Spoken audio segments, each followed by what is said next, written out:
Hello Steelers, and welcome to another hobby update bench report. This is first one since the Christmas update that I did, largely because I've been quite busy this week and the week before as well. My wife was still here in the UK, so we were rushing about doing various things, and then I went up to Scotland for work for a few days. So I was just really unable to get any hobby time in, which is why also I didn't do a live stream as well earlier this week. I did do one on Saturday, and I am trying to get back onto the live stream wagon, so there will be more coming in the future, but I'll just come back to that later on anyway. But I did manage to break out some of the 3D printed models, the Bergman models. They're available as free STLs online, 15mm. Or 1/100th, I think you can rescale them if you want. But Richard Hogg did me a massive favour and sent me a ton of 3D printed kits a while back, and I've not really had a chance to get to them. There's quite a wide range of them there, Richard, so thank you very much, Richard, if you are watching this. But I did a couple of the LVT Buffaloes because they've been sat in the pile for a long time now, and I just decided I wanted to get on with these. And instead of doing them as the Marines, I've done these ones as the British ones for 1944-45 for the Northern Europe crossing of the Rhine, and the other the thrust into Germany and Holland and Belgium and places like that, where they were using these. I just thought I'd use them for those. These ones have got the 20mm Polston cannon mounted on them, so they're not the same as the Marines ones, which were earlier, with the, I think it's a 50 cal that's mounted on those. And I've got some of those, so I'm going to paint up some of those later on. I am going to do a painting video of these as well, because I really enjoy painting them. I thought it might be a nice way to show these are. They think they're the 79th Armoured Division ones. These ones, the ones are based on literally for crossing the Rhine, and they are. That's why they've got the black and brown camouflage on them for that later war. Slight difference. I've got a feeling that Rich over at Two Fat Loudies might be writing a pint-sized campaign for Chain of Command, which may involve some of the forces for the Gotterdammerung at the end of the war, the 1945 stuff. So you never know, some of these things might show up. I don't know if it's going to turn into a full supplement, but he's certainly mentioned it on a couple of occasions, and I think it's going to be PSC, but we'll see. I don't know anything more about it than that, really, from what he's told me. The other thing I did as well, I painted this a little while ago actually, but I managed to actually finish it off. I got these from QRF, Quick Reaction Force. This is a 15mm Opel 14 4.5 ton truck. This is the one, I don't know if you remember, I was looking around for these things a while ago for 3D printed versions of them. They just don't exist, and I wanted it as an anti-aircraft version. I got one from Irregular, but I think it's a 20mm one rather than a 15mm, so it's just slightly too big.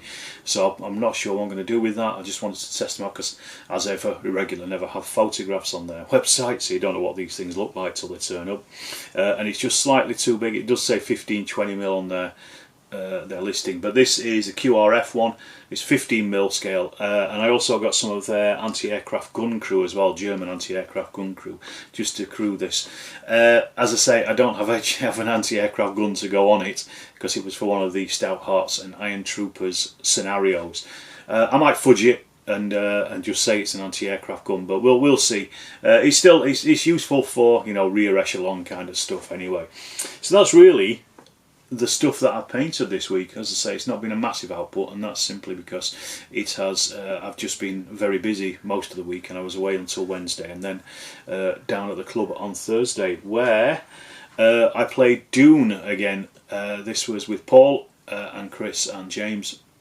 We had a game of Dune. This is the Gale Force 9 version of the reworked version of the original version of the board game. The original version took hours to play, then it was reworked, and I've played that a couple of times with friends, and then it has been reworked again by Gale Force 9, and they have streamlined it in certain ways, things like the storm moving and stuff like that.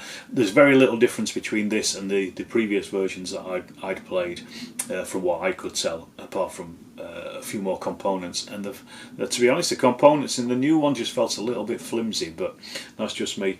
Having played it a few times now, I've got to say, as much as I enjoyed the game on Thursday, and I have enjoyed the games, it's not something I don't think I'd rush back to play, to be honest. it's okay. It's only okay. It's not, you know. I think there's far better games out there. I think it's resting a little bit on the Dune title rather than anything else really.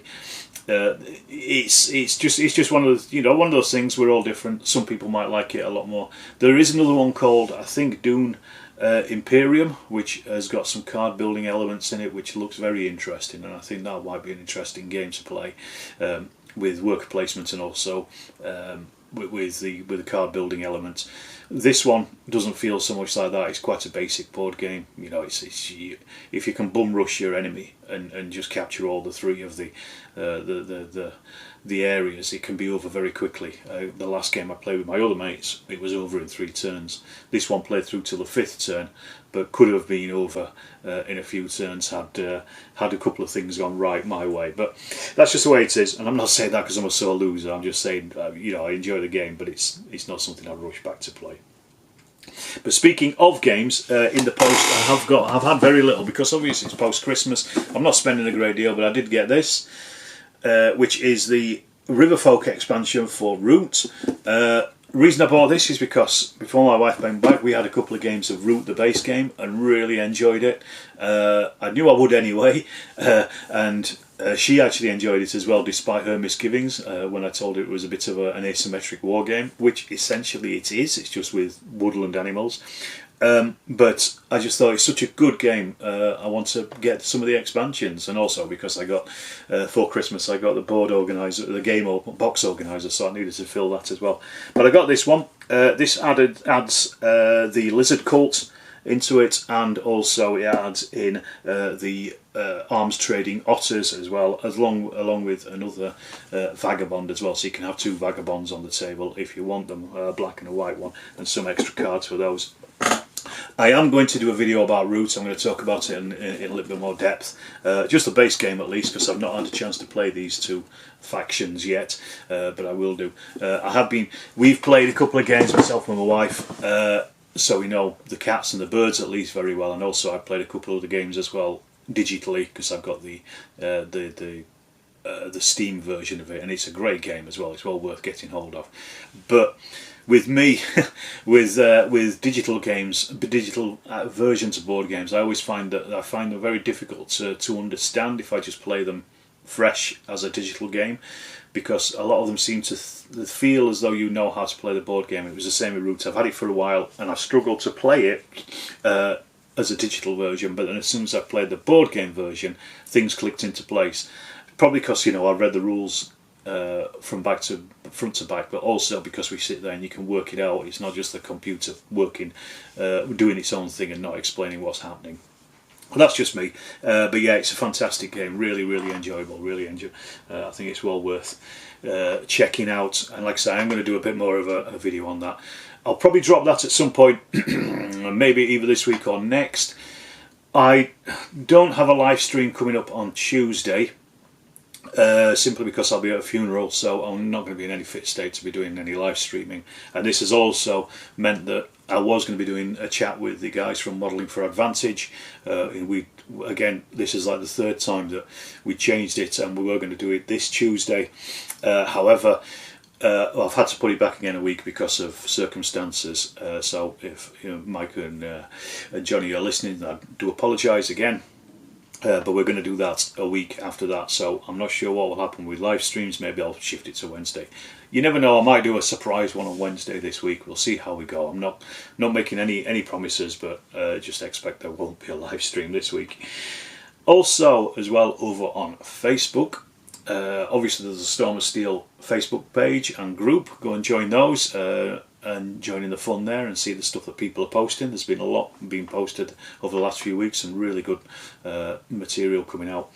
I also set up as well, just over Christmas, the Through the Mud and the Blood page as well, or group on Facebook. It's currently private, but if you just search for Through the Mud and the Blood, 2 Fat Lardies, it's the only one on Facebook, and it'll come up. It's already got over 130 members, I think, so it's quite popular. I had to make it private just to stop spammers and things.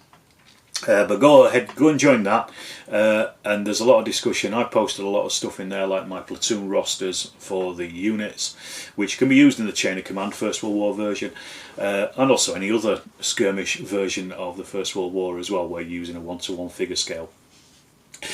Also posted up a load of training pamphlets as well from the First World War in PDF, and there's a load of other people that posted things up there, so thanks for that, everybody who is posting in there. Keep the stuff coming.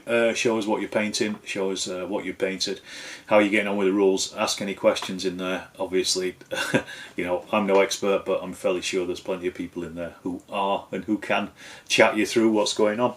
So that's as much as I can say about that, really. Go and join those groups and get them hopping. And yeah, a relatively short one today, but because I have not done a huge amount this week, I'm going to have a look through my stash this afternoon after this video. I'm just going to probably pull some more bits and pieces out, so expect some more stuff later on next week, and I will see you in the next Storm of Steel video.